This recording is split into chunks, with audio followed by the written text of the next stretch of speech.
मित्रों, आपने सुना होगा कि मरता क्या ना करता, अर्थात जो व्यक्ति गमों से चूर हो चुका है, संघर्षों से दो चार हो चुका है, उम्मीद की सारी किरणें खत्म हो चुकी हैं, याद रखिए, जब उसको कोई रे ऑफ होप, उम्मीद की एक किरण मिल जाती है, तो याद रखिए वह डूबते को तिनके के सहारे के समान होता है। और वही उम्मीद की जो किरण है वह 15 नवंबर 2024 से आपको मिलने जा रही है, क्योंकि आप जो गमों में चूर हो गए हैं, तो गम का स्वामी कौन है?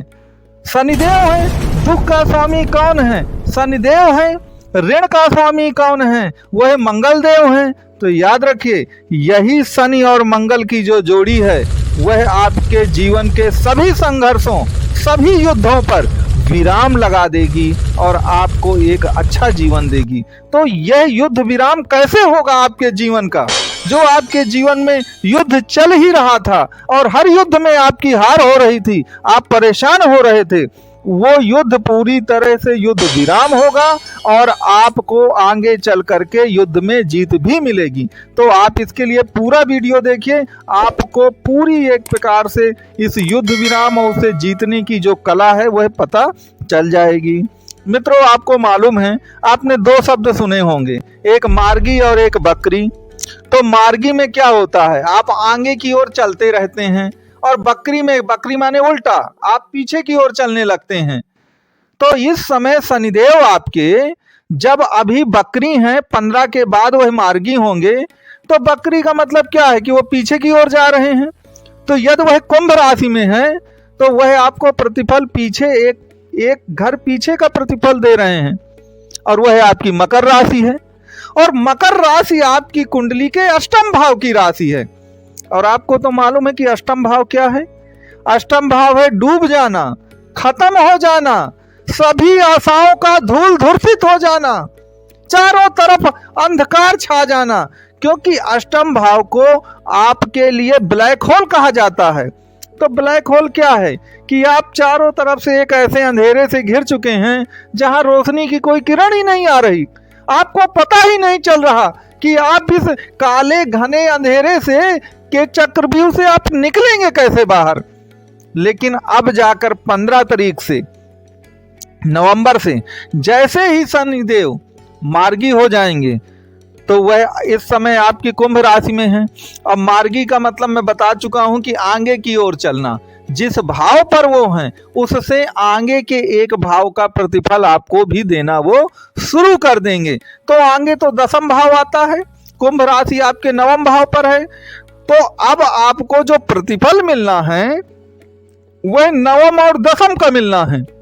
अभी तक आपको अष्टम और नवम का प्रतिफल मिल रहा था, जिससे बात बन नहीं रही थी, क्योंकि अष्टम भाव तो दुख दर्द का था, जिससे बात नहीं बन पा रही थी। लेकिन अब जाकर जैसे ही वह मार्गी हो जाएंगे तो आपको नवम और दसम भाव का प्रतिफल मिलना शुरू होगा।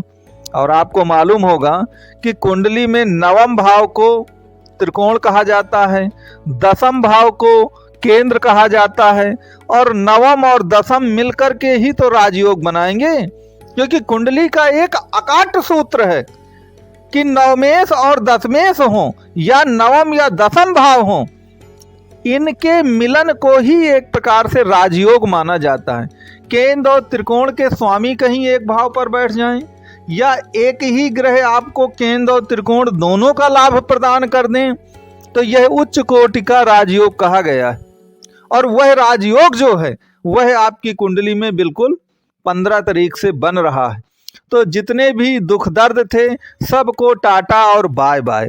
अब प्रश्न लोग मुझसे यहाँ पर क्या कर देंगे कि महाराज, क्या सबको ये बराबर लाभ मिलेगा? किसको कितना मिलेगा? कितना दुख दर्द किसका जाएगा? उसका एक उत्तर है कि आप अपनी मूल जन्म कुंडली को पलटिए और उस मूल जन्म कुंडली में देखिए कि आपके भाग्य का स्वामी जो शनि है उसकी स्थिति क्या है। अगर उसकी स्थिति कुल मिलाकर आपकी कुंडली में अच्छी है, अब लोग पूछते हैं कि अच्छी स्थिति कैसे होगी?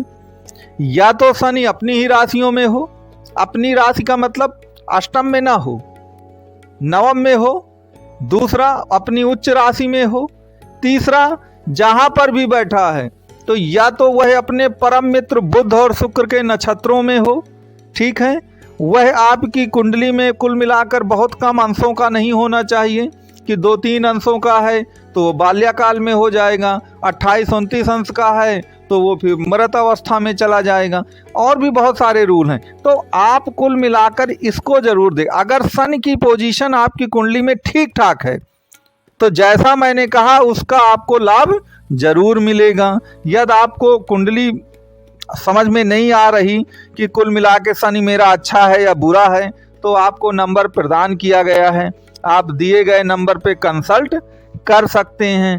तो मित्रों, अब यहाँ पर ये देखिए कि जब आपको दसम भाव का लाभ मिलेगा तो दसम भाव क्या है? दसम भाव पद है, प्रतिष्ठा है, अपना सम्मान है और सरकार को कहते हैं दसम भाव।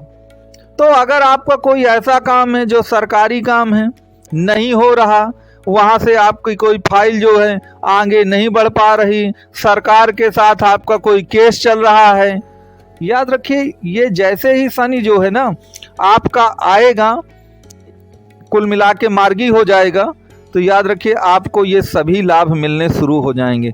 तो दसम भाव के जितने भी लाभ हैं, चाहे आपकी कोई सरकारी काम हो, कोई फाइल अटकी हो, सरकार से केस चल रहा है, आपकी बहुत इच्छा है विदेश जाने की, वीजा लगा रखा है, उसमें ढेर सारी कानूनी और सरकारी पेचीदगियां आ रही हैं, दिक्कतों से भरा हुआ है, इन सभी का जो लाभ है वह शनि जैसे मार्गी होंगे आपको मिलना शुरू हो जाएगा। यदि उनमें जन्म कुंडली में आपकी दशाएं भी ठीक चल रही हैं, आप यदि मिथुन राशि के हैं और आपकी दशाएं ठीक हैं, बुध की दशा मिल जाए, शुक्र की दशा मिल जाए, महादशा न मिले तो अंतरदशा मिल जाए, तो फिर आप याद रखें तो फिर वो और भी ज़्यादा 4 चांद लग जाएंगे, आपकी स्थिति जो है वह और भी ज़्यादा मजबूत से मजबूत हो जाएगी। तो दसम भाव का लाभ और नवम भाव, देखिए नवम भाव किस्मत है, किसी भी काम में जब किस्मत जुड़ जाती है ना, अब सरकारी पद प्रतिष्ठा का काम है, उसमें अगर किस्मत ने भी आपका साथ दे दिया तो फिर आपको ये बताने की ज़रूरत नहीं है कि उससे फिर क्या से क्या हो सकता है। तो नवम और दसम का जो मिलन है अब आपके लिए, वह निश्चित तौर पर 100% आपको कामयाबी की बुलंदी तक पहुंचाएगा। इसके लिए जो मैंने आपको रूल बताया है कि आप अपनी कुंडली में सन की पोजीशन को ज़रूर एक बार देख लीजिए, समझ में ना आए सन की पोजीशन तो आपको जो नंबर है वह यहाँ पर प्रदान किया गया है। तो मित्रों, आपको ये वीडियो कैसा लगा, पॉजिटिव लगा, निगेटिव लगा, जो भी आपको समझ में आया हो, यूट्यूब के कमेंट बॉक्स में आप ये लिख करके ज़रूर बताइएगा।